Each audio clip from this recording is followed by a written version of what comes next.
The first question is from your blog. It's from Ariel, from Khadera. He says, I studied at the university and now I am studying this brain science of the brain.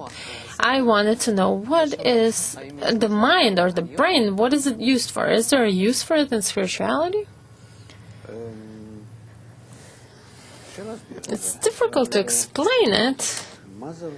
What is spirituality and corporeality? The difference between them is the use of the desire of the person, and not in using our brain, our cells, and this gray matter. What do you mean using the desire?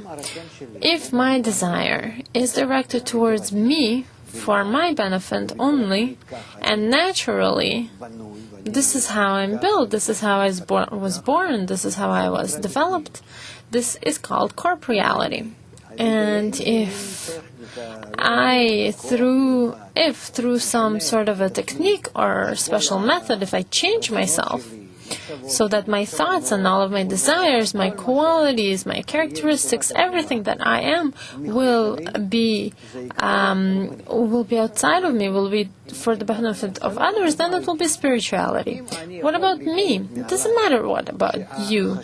If I can rise above this, if I can think about others outside of me, then it is spirituality. If I'm thinking about myself, then it's corporeality.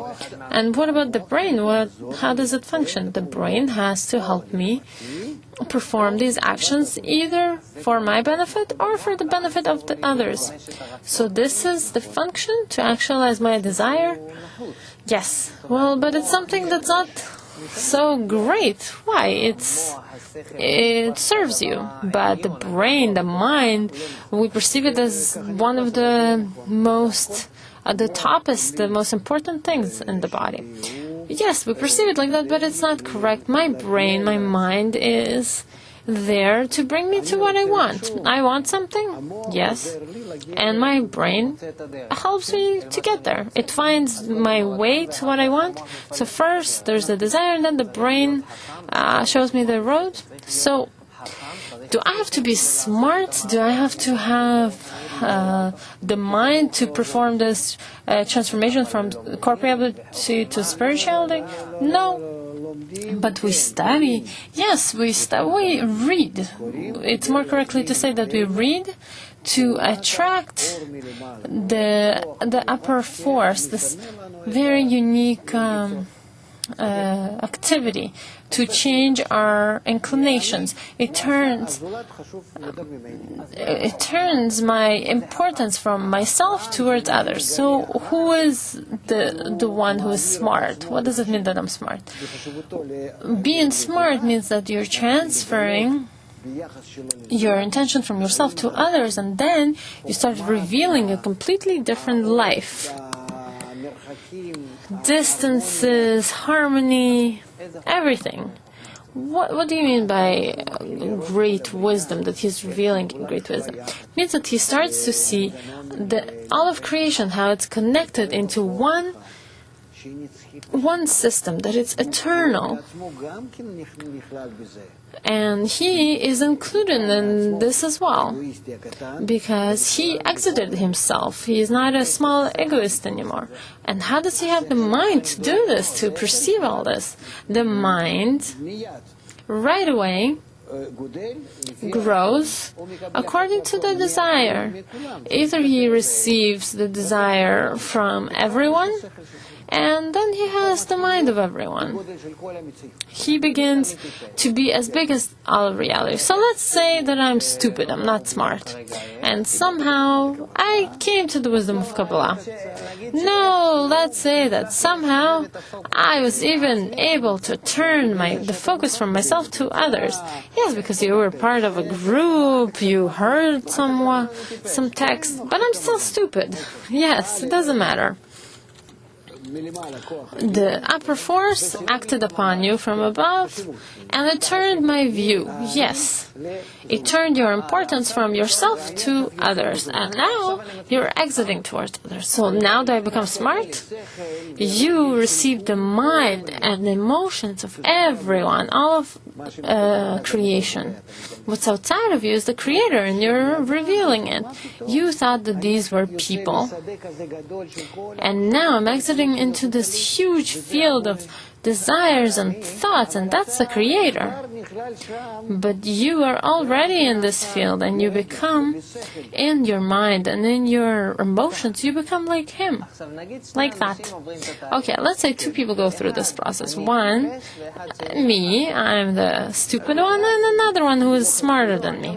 It doesn't matter. Okay, but let's say after we're in this field of the mind and the emotions, and we both become the same? Yes. It doesn't matter that he was smart and I wasn't? No. So where? There isn't the where. In our world, for our ego, you had a little more, you were able to actualize your ego a little more, but in spirituality, in exiting and in becoming part with everyone else.